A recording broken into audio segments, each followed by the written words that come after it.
The massive doors of the Zephyrian High Council chamber slid open with a soft hiss.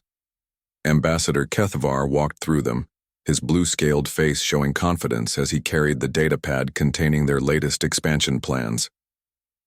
The chamber was enormous, with curved walls that rose high above, decorated with the symbols of conquered worlds. 47 different species had fallen to Zephyrian might, and their emblems now served as trophies on these walls. The council members sat in their floating chairs, arranged in a perfect circle around the central speaking area. Each chair hovered 3 feet off the ground, a display of the advanced technology that had made the Zephyrians the dominant force in this part of the galaxy. Commander Thexol, his red uniform marking him as the head of military operations, leaned forward with interest. Trade Minister Yulian adjusted her golden robes, already calculating the profits that would come from this meeting. Fellow council members, Kethvar began, his voice echoing in the chamber. Today we discuss the expansion into Sector 847J. Our scouts have identified 12 worlds suitable for resource extraction and 7 inhabited planets perfect for labor acquisition. A holographic display activated in the center of the room, showing a 3-dimensional map of the target sector. Small blue dots marked the inhabited worlds, while green indicators showed planets rich in rare minerals. The display rotated slowly, giving everyone a clear view of what they plan to conquer. The dominant species in this region, Kethvar continued, calls themselves humans. They originate from a planet they name Earth, though our databases list it as Sol 3. Current population estimates suggest approximately 50 billion individuals spread across their various colonies. Commander Thexol made a dismissive sound. 50 billion primitives should pose no challenge to our forces. What kind of technology do they possess? Basic fusion drives for space travel, Kethvar replied, manipulating the display to show human spacecraft. The images revealed crude-looking vessels, boxy and functional rather than elegant. Their weapons appear to be simple kinetic projectiles and basic energy weapons. No plasma technology, no quantum shielding, no dimensional manipulation drives. The council members began to chuckle among themselves. These humans looked even more primitive than the Corvani had been, and the Zephyrians had conquered that species in less than 3 standard months. Wait, interrupted Senior Archivist Zexrun, her ancient voice carrying across the chamber. I recall something about this sector. There are warnings in our databases, old warnings. Kethvar paused, clearly annoyed by the interruption. Yes, there are some outdated files from the extinct Vorthak civilization. They placed this entire region under what they called a permanent quarantine zone. The Vorthak were known for their paranoia, Trade Minister Yulian said with a wave of her hand. They saw threats everywhere, even in their own shadows. That is probably why they went extinct. Indeed, Kethvar agreed. Let me show you what the Vorthak were so afraid of. The holographic display changed, now showing historical footage from Vorthak surveillance drones. The images were grainy and old, but they clearly showed human settlements from several hundred years ago.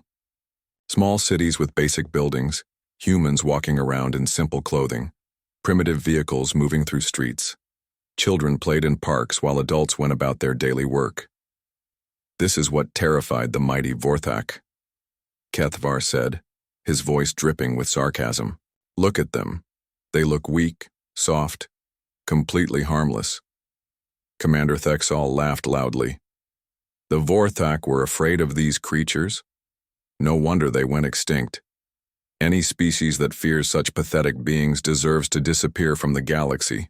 The display showed more footage. Humans tending to plants in gardens, building simple structures, gathering in groups to share meals. They appeared social and peaceful, nothing like the warrior races the Zephyrians usually encountered. Their technology looked hundreds of years behind current Zephyrian standards. According to the Vorthak records, Kethvar continued, humans engage in something they call warfare among themselves. But look at this evidence of their so-called military might. New images appeared showing human soldiers from centuries past. They carried basic weapons that fired small metal projectiles. Their vehicles were slow and clumsy compared to Zephyrian anti-gravity craft. Their protective armor looked heavy and primitive. "They fight with metal bullets," Commander Thexol observed, shaking his head in amazement. "Metal bullets. Our personal shields can stop their strongest weapons without even registering the impact." "The Vorthak records mention something they called nuclear weapons," Kethvar said. "But our scans show humans abandoned that technology long ago. They now use it only for peaceful energy production." Trade Minister Yulion stood up, her eyes bright with greed. 50 billion healthy workers, 12 resource-rich worlds, and no significant military resistance. This could be our most profitable expansion yet. How long do our military experts estimate for complete conquest? Commander Thexol consulted his own datapad. "Based on their primitive technology and apparent peaceful nature, I estimate 6 to 8 standard weeks for total subjugation. We will need only a small force, perhaps 50 ships to secure all their major worlds simultaneously." "Excellent," declared Council Leader Morthak, speaking for the first time during the meeting. His deep voice carried the authority of someone who had overseen the conquest of 3 entire star systems. "But what about the Vorthak warnings? Should we not at least investigate them more thoroughly?" Senior Archivist Zexrun activated her own display, showing ancient Vorthak text translated into modern Zephyrian. The warnings speak of humans as apex predators masquerading as prey. They describe them as a species that perfects the art of killing through constant practice on themselves. But most disturbing, they call humans extinction events with starships. The chamber fell quiet for a moment as the council members processed these words. Then Commander Thexol burst into laughter again. "Extinction events with starships? Have they seen human starships? Our mining vessels are more heavily armed than their military cruisers. This is clearly the imagination of a species that jumped at shadows." "The Vorthak were advanced," Zexrun reminded them. "Their technology was comparable to ours. Why would such an advanced species fear these humans so greatly?" Kethavar manipulated the display again, showing current surveillance footage of human colonies. The scenes looked peaceful and prosperous. Humans worked in fields, children attended schools, families gathered for celebrations. There were no signs of the military buildup that would suggest a warrior species. "Look at the evidence before us," Kethvar said firmly. "The humans today are even more peaceful than they were when the Vorthak observed them centuries ago. They have expanded across multiple worlds, but they show no signs of aggressive expansion beyond their current borders. They appear to be focused on peaceful development and trade." Trade Minister Yulion nodded eagerly. "Our economic analysis shows they have established profitable trading relationships with several neutral species. They seem to prefer commerce over conquest. This makes them perfect for our purposes." Council Leader Morthak looked around the chamber, studying the faces of his fellow council members. "Very well. We will proceed with the expansion into human space. Commander Thexol, prepare your forces. I want this operation completed quickly and efficiently." "It will be my pleasure," Thexol replied with a predatory smile. Finally, an easy conquest for a change. As the council members filed out of the chamber, chatting excitedly about the profits and resources that would soon be theirs, Senior Archivist Zexrun remained behind. She stared at the holographic display, which still showed the ancient Vorthak warnings. Something about the text bothered her, but she could not identify what it was. The warnings had been written by a species that had dominated this region of space for thousands of years before mysteriously vanishing. Now the Zephyrians were about to ignore those warnings completely, confident in their own superiority. Zexrun made a mental note to research the Vorthak records more thoroughly, but she knew it was too late to change the Council's decision. Your invasion of human space would begin within days. She had no idea that in exactly 47 days, she would be the only Council member still alive to regret that decision. Captain Sarah Chen stood on the bridge of the UES Defiant, watching the long-range sensors as they detected the incoming alien fleet. 43 ships had just dropped out of hyperspace at the edge of the New Geneva system, their energy signatures, unlike anything in the human databases. The alien vessels were sleek and elegant, clearly built by a technologically advanced species. "Captain," called Lieutenant Torres from the communications station. "We're receiving a transmission from the lead alien vessel. It's in our language, but the translation seems rough." "Put it on screen," Chen ordered, straightening her uniform. This would be humanity's first contact with a truly advanced alien civilization, and she wanted to handle it properly. The main screen flickered to life, showing a blue-scaled humanoid with cold yellow eyes. The alien wore what appeared to be a military uniform, decorated with symbols that probably indicated rank or achievements. When it spoke, its voice was harsh and commanding. "Primitive humans of this system," the alien declared. "I am Admiral Kethvar of the Zephyrian Collective. You will surrender immediately and prepare your worlds for occupation. Any resistance will result in the complete destruction of your colonies." Captain Chen felt her heart sink. So much for peaceful first contact.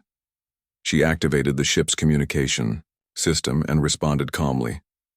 "Admiral Kethvar, I am Captain Sarah Chen of the United Earth Systems Defense Force. We wish to establish peaceful relations with your people. Perhaps we can discuss this situation and find a solution that benefits both our species." The alien admiral's expression twisted into what might have been amusement. "There is nothing to discuss, human. Your species exists now only to serve Zephyrian interests.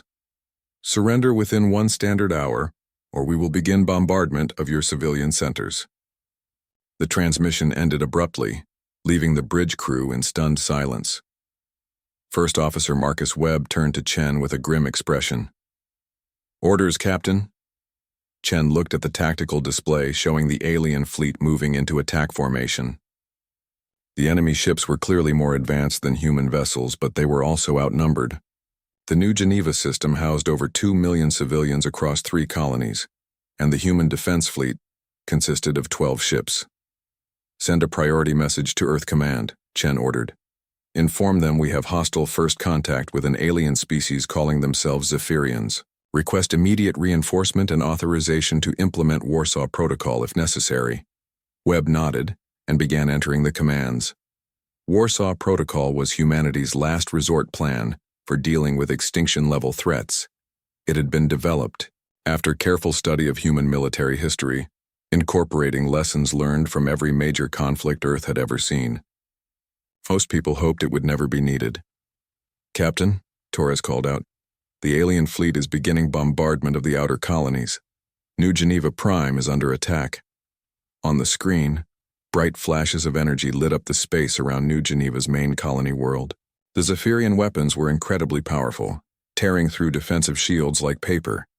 Evacuation alarms sounded across all human settlements as civilians rushed to emergency shelters and transport ships. "All ships, this is Captain Chen," she announced over the fleet communication channel. "Execute defensive pattern Delta 7. Protect the evacuation ships at all costs." The human defense fleet moved into action, their ships smaller and less advanced than the Zephyrian vessels, but crewed by people fighting for their homes and families. The first exchange of fire revealed the technological gap immediately. Zephyrian energy weapons cut through human armor plating, while human kinetic weapons barely scratched alien shields. Admiral Kethvar watched the battle from his flagship, clearly pleased with the results. "As expected," he told his bridge crew, "these humans are pathetically weak. Their weapons are primitive, their tactics are basic, and their ships are barely functional." But something puzzled him. The human evacuation ships were not fleeing in random directions as he had expected. Instead, they were moving in precise formations toward specific coordinates. It looked almost like they were following a predetermined plan rather than panicking. "Admiral," reported his tactical officer, "the human defense fleet is requesting communication." "Put them through," Kethvar ordered, eager to hear their surrender. Captain Chen appeared on screen again, but her expression was different now. Instead of diplomatic concern, her face showed cold determination. "Admiral Kethvar, this is your final warning. Withdraw your forces from human space immediately." Kethvar laughed loudly. "You are in no position to make demands, human. Your pathetic fleet is already half destroyed and your colonies are burning. Surrender now and I may allow some of your people to live as slaves." "You don't understand," Chen replied quietly. You attacked our civilians without provocation.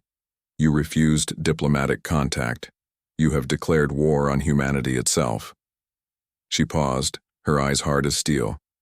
"You should have listened to the Vorthak." The transmission ended, leaving Kethvar staring at a blank screen. How did these primitive humans know about the Vorthak? And why did the human captain seem more confident now than she had at the beginning of the battle? "Admiral," his sensor operator called out, "we're detecting some unusual readings from the human evacuation ships. Their energy signatures are changing." On the tactical display, the fleeing human vessels were indeed changing. What had appeared to be civilian transport ships were now revealing themselves as something entirely different. Weapon ports opened along their hulls, and powerful energy shields activated around each vessel.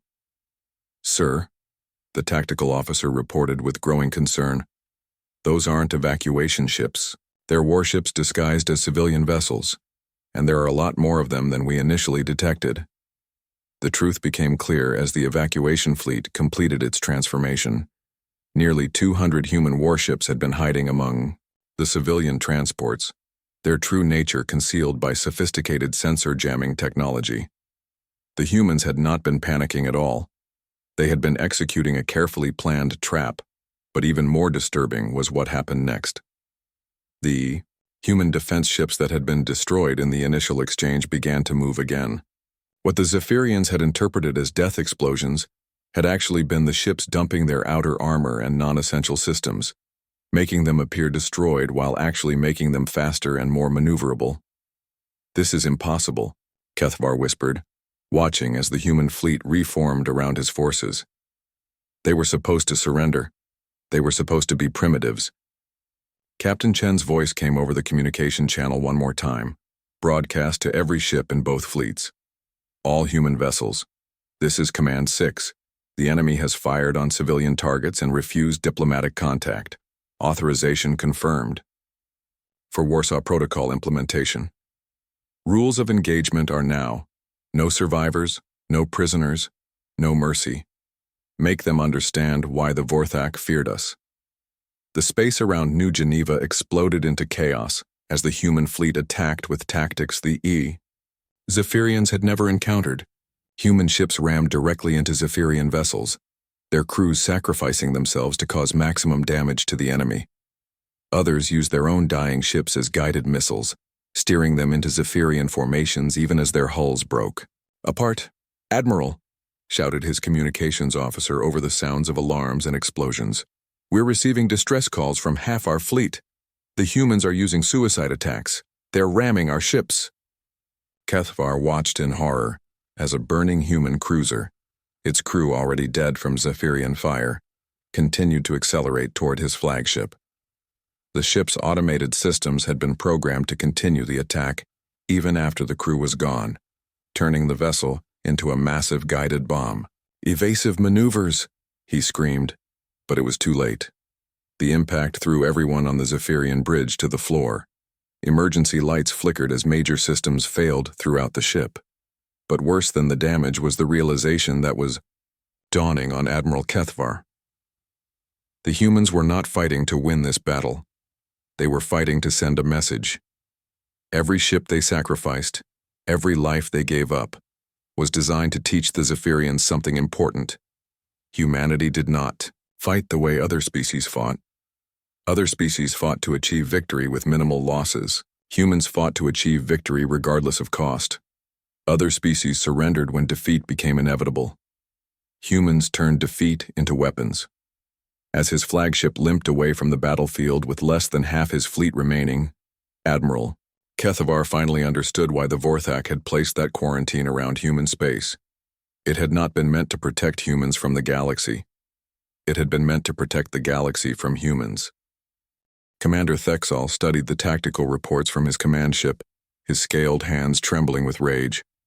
3 weeks had passed since the disaster at New Geneva, and what should have been a simple conquest had become a nightmare. The humans were not fighting like any species the Zephyrians had ever encountered. "Report," he demanded from his intelligence officer. "Sir, the Kepler 442 colony surrendered yesterday as expected. the officer began. Our forces occupied the main settlement and began processing the human population for slave labor. However, during the night, explosive devices detonated throughout our temporary base.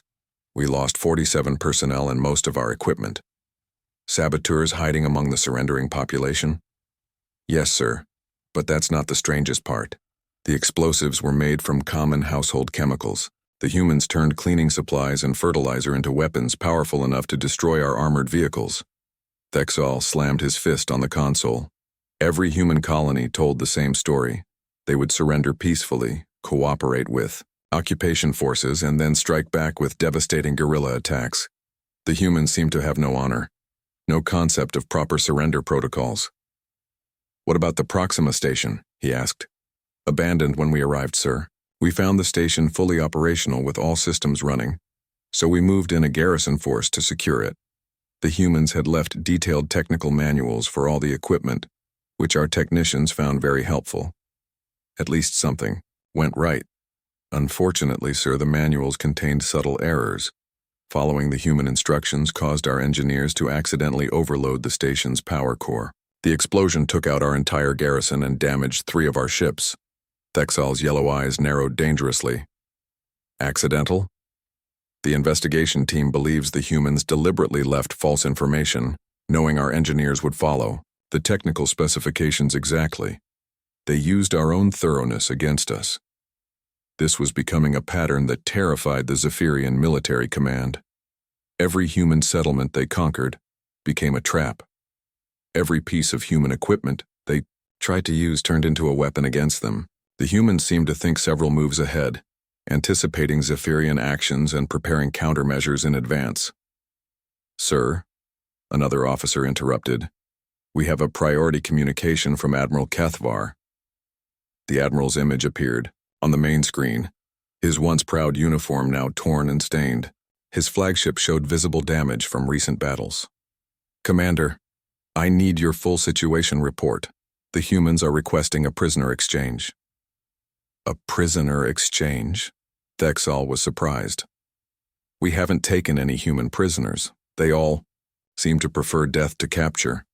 That's not entirely accurate, Kethvar replied grimly. Bring me Dr. Marcus Webb. I want to hear what he has to say. Minutes later, guards escorted a human prisoner onto the bridge. Dr. Webb was a middle-aged man with graying hair and calm eyes. He had been captured during the attack on the New Geneva research station, and he was the only human who had surrendered instead of fighting to the death. Dr. Webb, Admiral Kethvar said through the communication link, your people want to exchange prisoners with us. But we have only captured you, while they claim to hold over 300 of our personnel. How is this possible? Webb smiled quietly. Admiral, you've been thinking about this war all wrong. You see battles as separate events with clear winners and losers. We see the entire war as one continuous operation. Explain. Those abandoned stations you've been occupying? Those empty cargo ships you've been salvaging? Those defeated human settlements that offered no resistance? They all contained hidden compartments with our people inside, waiting for the right moment to act. Commander Thexal felt his blood turn cold. You're saying your people have been hiding inside the facilities we captured? Not just hiding, Webb continued. Living there, working alongside your forces, learning about your technology and tactics. Some of them have been serving food in your mess halls. Others have been maintaining your equipment. A few have even been translating for your intelligence. Officers. The implications hit both Zephyrian officers simultaneously. If humans had been infiltrating their operations from the beginning, then everything they thought they knew about their own forces might be wrong. Impossible, Thexal declared. We can easily distinguish between humans and Zephyrians. Your species looks completely different from ours. Webb laughed softly. Commander, how many actual Zephyrians have you personally verified in your crew recently? Have you been checking identity credentials, or have you just been assuming that anyone wearing a Zephyrian uniform and speaking your language is automatically one of your people? Thexal looked around his bridge with new eyes. Most of his crew members were wearing helmets and full uniforms that covered their bodies completely. Communications came through electronic systems that disguised voices. He realized with growing horror that he had not actually seen the faces of many of his personnel in weeks. "Dr. Webb," Admiral Kethver interrupted, "what do your people want, in exchange for our captured personnel?" "Admiral, I don't think you understand the situation yet. Your people aren't prisoners in the traditional sense. They're hostages, but we're not interested in exchanging them." "Then what do you want?" "We want you to leave human space immediately and never return. All Zephyrian forces, all Zephyrian ships, all Zephyrian installations. Gone within 72 hours. Kethvar's expression turned incredulous. "You are hardly in a position to make demands. We still control most of your colonies." "Do you?" Webb asked quietly. "Commander Thexal, when was the last time you received a status report from your garrison on Kepler 442? Thexal checked his communications log. 18 hours ago, everything was normal. Try contacting them now." Thexal's communications officer attempted to reach the Kepler 442 garrison. Static filled the channel. They tried backup frequencies, emergency protocols, even civilian communication networks. Nothing. "Sir," the communications officer reported, "I'm detecting no Zephyrian life signs anywhere in the Kepler 442 system." Webb nodded sadly. 72 hours ago, your garrison reported that everything was normal.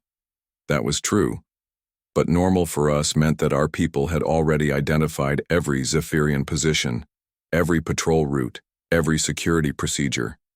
When we decided to retake Kepler 442, it was over in 6 minutes. You killed our entire garrison?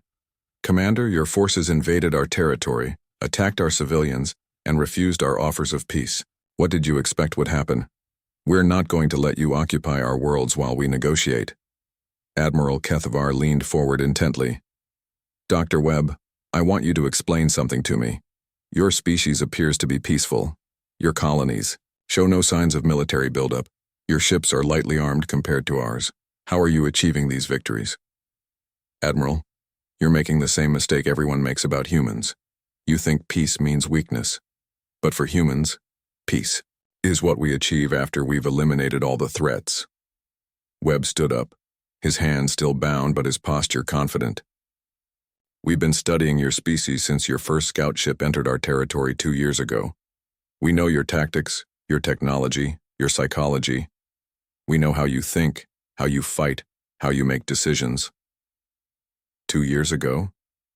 But we only began this invasion 3 weeks ago. Admiral, the invasion began the moment you decided to ignore the Vorthak warnings. Everything since then has been us responding to your aggression in the most effective way possible. Commander Thexal was beginning to understand the scope of what they faced. You're saying this entire war has been planned by your people? Not planned, Commander. Anticipated. We knew someone would eventually ignore the Vorthak quarantine. We've been preparing for this scenario for centuries. Every human colony has detailed protocols for dealing with invasive species. Every human citizen receives training in resistance operations. Every piece of human technology can be quickly converted for military use. The bridge fell silent as the Zephyrian officers absorbed this information. They had thought they were conquering a primitive, peaceful species. Instead, they had attacked a civilization that treated war as a science and had been preparing for this exact conflict for hundreds of years. "There's something else you should know," Webb continued. "The exchange I mentioned earlier? It's not actually optional. Your people are being released right now, but they're being sent back with a message." "What message?" "That you have 72 hours to leave human space. After that, we stop playing defense and start playing offense. And, Admiral, you really don't want to see what humans are like when we're hunting instead of hiding." Senior Archivist Zexrun stood before the massive Vorthak data vault, her aged hands trembling as she activated the ancient security systems. The vault had remained sealed for over 800 years, its contents deemed too dangerous for general access by successive generations of galactic civilizations. But with the human crisis escalating beyond all projections, the Zephyrian High Council had finally authorized her to break the seals. The vault doors, each one carved from a single piece of quantum-stabilized crystal, slowly ground open. Inside, Holographic storage matrices containing the complete records of the Vorthak civilization glowed with soft blue light. These records represented the accumulated knowledge of a species that had dominated this region of space for over 3,000 years before their mysterious disappearance. Archive systems activated, announced the ancient AI that guarded the vault. Warning: these records contain classification-level Omega information regarding extinct species, Sol 3 designation humans. Access restricted to emergency authorization only. Zexrun input her emergency codes and began searching through the vast database. She needed to understand why the Vorthak had feared humans so greatly, and why her own people were now facing the same nightmare that had apparently befallen their predecessors. The first files she accessed contained standard Vorthak survey data from their initial contact with human space 800 years ago. The reports described a relatively primitive species that had recently developed faster than light travel and was beginning to establish colonies on nearby worlds. The early Vorthak observers had been impressed by human adaptability and ingenuity, but saw no immediate threat from such a young civilization. Initial assessment: species shows promise for potential alliance or integration into Vorthak's sphere of influence, read one report. Humans demonstrate remarkable problem-solving abilities and rapid technological advancement. Recommend peaceful contact within 50 standard years. But as Zexrun continued reading, the tone of the reports began to change. Later files showed growing concern among Vorthak observers about certain aspects of human behavior and culture. Disturbing discovery, read a report dated 2 years after first contact. Human historical records reveal continuous warfare among their own species for their entire recorded history. No period of global peace lasting longer than 50 Earth years has ever been documented. Humans appear to use warfare as a method of technological and social advancement. Zexrun pulled up the detailed analysis that accompanied this report. The Vorthak researchers had studied thousands of years of human military history, from primitive conflicts fought with stone weapons to complex global wars involving nuclear weapons and advanced technology. What they found terrified them. Humans do not fight to achieve specific territorial or resource goals like most species, the analysis explained. They fight to test and improve their fighting capabilities. Each conflict serves as a laboratory for developing new methods of warfare. They appear to view war itself as a science that must be continuously refined. The records showed that Vorthak observers had been particularly disturbed by human concepts of total war and unconditional surrender. Most galactic species fought limited conflicts with specific objectives, ending hostilities when those objectives were achieved or became impossible. Humans fought until their enemies were completely destroyed or utterly subjugated. Most alarming characteristic: humans do not distinguish between military and civilian targets when facing existential threats, another report noted. They will sacrifice any number of their own people and destroy any amount of infrastructure to ensure their enemy cannot continue fighting. They appear to prefer mutual annihilation over defeat. As she read deeper into the files, Zexrun discovered that the Vorthak had initially planned to make contact with humanity and offer them membership in their galactic alliance. A first contact fleet of 50 ships had been dispatched to Earth with diplomatic intentions. But something had gone wrong during the initial meeting. The records from the first contact mission made for chilling reading. Human leaders appeared receptive to diplomatic contact initially, reported the mission commander. However, when we explained that membership in the Vorthak Alliance would require them to abandon their primitive military technologies and submit to Vorthak oversight of their government, they became unreasonable. The humans had rejected the Vorthak offer of alliance, stating that they preferred to remain independent. When the Vorthak insisted that independence was not an option for species in their territory, the humans had politely asked the Vorthak fleet to leave their space. The Vorthak had refused, explaining that human space was now part of the Vorthak sphere of influence whether the humans agreed or not. They had given humanity 72 hours to reconsider their position before the Vorthak would impose membership by force. That was our first mistake, read the final report from the first contact mission. We assumed that a young species would naturally defer to our superior technology and experience. We did not understand that humans view any threat to their independence as a threat to their existence. The war that followed had lasted only 6 months, but it had been unlike anything the Vorthak had ever experienced. The humans had not fought to achieve victory in the traditional sense. They had fought to ensure that the Vorthak could never threaten human independence again. Human tactics defy all conventional understanding of warfare, read one military report. They do not attempt to minimize casualties or preserve infrastructure. Every human action is calculated to cause maximum damage to Vorthak capabilities, regardless of cost to themselves. The humans had studied captured Vorthak technology with frightening speed, reverse engineering it, and improving upon it within weeks. But more disturbing than their technological adaptability was their strategic thinking. The humans had not tried to defend their territory or push the Vorthak back to their own space. Instead, they had immediately launched attacks against Vorthak worlds far from the original conflict zone. Human forces have bypassed our military strongholds and are attacking civilian targets throughout the Alliance, reported one Vorthak admiral. They appear to be mapping our entire civilization, identifying critical infrastructure points that would cause maximum disruption if destroyed. Zexarun found detailed analysis of human weapons technology from the war. The humans had taken basic Vorthak energy weapons and modified them in ways that increased their destructive power by orders of magnitude, but they had also created entirely new weapons that the Vorthak had never imagined. Humans have weaponized their own transportation systems, one technical report explained. They are using their cargo ships as guided missiles, loading them with explosives and steering them into our installations. Every human vessel must now be considered a potential weapon, but the most disturbing files dealt with what the Vorthak called the human solution to the prisoner problem. Traditional galactic warfare included complex protocols for the treatment of captured enemies. Prisoners were held for exchange, questioned for intelligence, or integrated into the victor's society. Humans had taken a different approach. Human forces take no prisoners, read an intelligence report.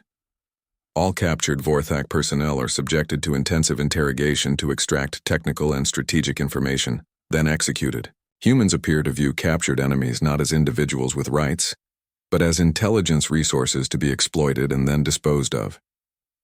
The war had escalated beyond all Vorthak projections. What should have been a simple police action to bring a young species into line had become a fight for the survival of the Vorthak civilization itself. The humans had not been content to drive the Vorthak out of human space. They had followed the retreating Vorthak forces back to their homeworlds and continued attacking. Strategic assessment. Humans are not fighting to achieve victory, read you. The final military analysis in the files. They are fighting to achieve extinction of the Vorthak species. Every human action is designed to ensure that the Vorthak Alliance cannot pose a future threat to human independence. The last files in the archive contained the final transmissions from Vorthak worlds as they fell to human forces. World after world reported the same pattern. Human fleets would arrive, ignore all offers of surrender or negotiation, and systematically destroy all Vorthak installations, technology, and population centers. This is Vorthak command to all Alliance. Worlds, read the final transmission. Human forces have reached the core systems. All defensive positions have failed. The humans do not negotiate, do not accept surrender, and do not take prisoners. They fight not to conquer but to exterminate. Any species that encounters humans should immediately withdraw from contact. Do not attempt communication, do not attempt alliance, do not attempt conquest. Quarantine human space permanently. They are not conquerors. They are extinction events with starships. The archive ended there. The mighty Vorthak Alliance, which had ruled dozens of star systems for 3 millennia, had been completely destroyed by a species that had possessed faster-than-light travel for less than 2 centuries. Zexarun stared at the final entry in the database, her mind reeling from what she had learned. The Vorthak warnings about humans had not been. Admiral Kethvar stood at attention in the center of the Zephyrian High Council chamber, his once pristine uniform now bearing the scars of 6 weeks of warfare. The council members sat in their floating chairs, their faces showing a mixture of anticipation and growing concern. They had been expecting a victory report, news that the human problem had been resolved and their new territories were ready for exploitation. Instead, Kethvar carried with him the most terrifying intelligence briefing in Zephyrian history. "Begin your report, Admiral," commanded Council Leader Morthak, his voice carrying the authority of someone accustomed to hearing good news from military operations. Kethvar activated the holographic display in the center of the chamber, showing a tactical map of human space. Instead of the conquered territories the Council expected to see, the map showed something far different. Every Zephyrian installation was marked in red, indicating hostile or unknown status. Every Zephyrian fleet position showed major damage or complete destruction. "Honorable Council members," Kethvar began, his voice carefully controlled, "I regret to inform you that the human conquest has not proceeded as planned." Commander Thexal, who had survived the destruction of 3 different command ships, stepped forward to support the Admiral's report. "The humans have proven to be far more capable than our initial assessments indicated. They are not the primitive species we believed them to be." Trade Minister Yuleon leaned forward in her chair, her golden robes rustling with agitation. "Surely you cannot be serious. Our forces outnumber them, our technology is superior, and our military doctrine has conquered 47 different species. How can a handful of primitives pose any significant threat?" "Minister," Kethvar replied grimly, "please observe the current tactical situation." The holographic display changed, now showing real-time surveillance footage from human space. But, instead of defeated colonies and occupied worlds, the screen showed something that made the council members gasp in shock. Massive shipyards orbited every human world, churning out warships at an incredible rate. Hundreds of vessels that had not existed at the beginning of the conflict now formed enormous fleets throughout human territory. "This is impossible," declared Commander Thexal, staring at the display in disbelief. "Our intelligence reports showed that humans possessed maybe 200 combat vessels at the start of hostilities. This footage shows thousands of ships. The humans have converted their entire civilization to war production," Kethvar explained. "Every civilian facility, every industrial complex, every mining operation has been retooled to support their military effort. Their population has accepted massive reductions in living standards to fund this expansion." Senior archivist Zexrun, who had barely escaped the destruction of the Vorthak archive world, spoke from her position at the edge of the chamber. "The Vorthak records warned us about this. Humans do not fight limited wars. When they perceive an existential threat, they mobilize their entire species for warfare." "Existential threat?" scoffed Trade Minister Yuleon. "We simply wanted to add their territory to our economic sphere. This hardly threatens their existence as a species." "Minister," Kethvar said quietly, "the humans disagree with your assessment." The display changed again, now showing intercepted human communications. The messages were not encrypted, almost as if the humans wanted their enemies to understand their intentions. A human military leader appeared on screen, her face cold and determined. "All fleet commanders, this is Admiral Sarah Chen, Supreme Commander of United Human Forces. The alien species calling themselves Zephyrians have committed acts of war against human civilians. They have refused all diplomatic contact and have declared their intention to subjugate our species. This threat to human independence and sovereignty cannot be tolerated." The council members watched in growing horror as Chen continued her briefing. "Operation Final Solution is hereby authorized. All human fleets will advance simultaneously on all known Zephyrian positions. Rules of engagement are: no surrender, accepted, no prisoners taken, no installations left functional. The Zephyrian species has chosen extinction over coexistence. We will honor their choice." "Final solution?" whispered Council Leader Morthak. "What does this mean?" Admiral Kethvar manipulated the controls, bringing up the most recent intelligence estimates. "Our analysis suggests that the humans are planning to eliminate the Zephyrian species entirely. Not conquer us, not subjugate us, not force us to surrender. Eliminate us." The chamber erupted in shocked voices as the council members struggled to process this information. How could a species they had dismissed as primitive be threatening them with extinction? "Admiral," demanded Commander Thexall, "how many human ships are we facing?" Current estimates suggest approximately 4,000 combat vessels, with more being completed every day. But the numbers are not the most concerning factor. Then what is? Kethvar activated a new display showing human fleet movements. The PI's tactical projection revealed human forces moving not toward Zephyrian military positions, but toward every Zephyrian world simultaneously. The scope of the operation was staggering. "The humans have mapped our entire civilization," Kethvar explained. "While we were focused on conquering their outer colonies, they were conducting extensive surveillance of our territory. They know the location of every Zephyrian world, every space station, every installation." Surveillance. Trade Minister. Yulian's voice was rising in pitch. "How could they conduct surveillance without our knowledge? Minister, do you recall the human prisoners who were released during the prisoner exchange 6 weeks ago? The ones who were supposed to carry our demands for surrender back to human leadership? Of course, they were not prisoners.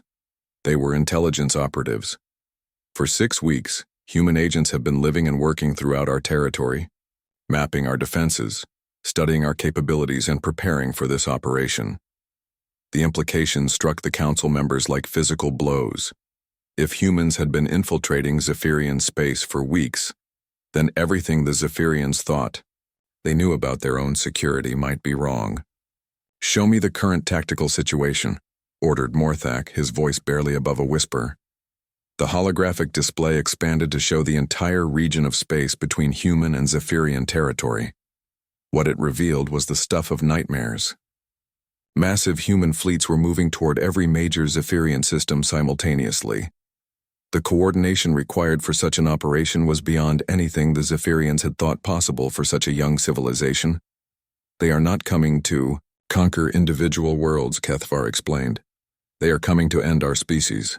Every human fleet is moving to arrive at their target systems at exactly the same time. When they attack, they will hit every Zephyrian world simultaneously." "How long do we have?" asked Zexrun. Kethvar consulted his tactical projections.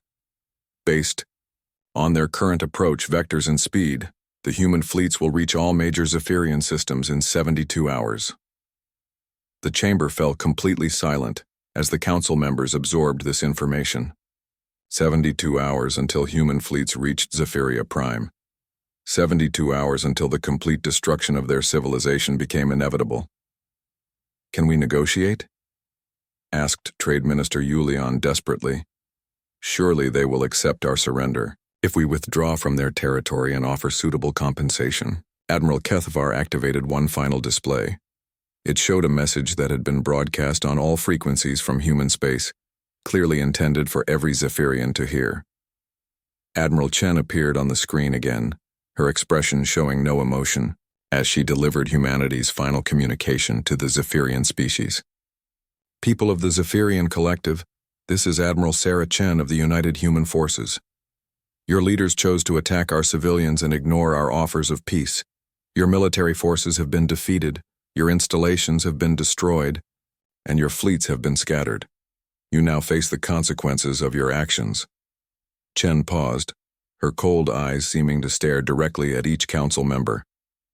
"The Vorthak tried to warn you. They left detailed records explaining why human space was under permanent quarantine. You chose to ignore those warnings.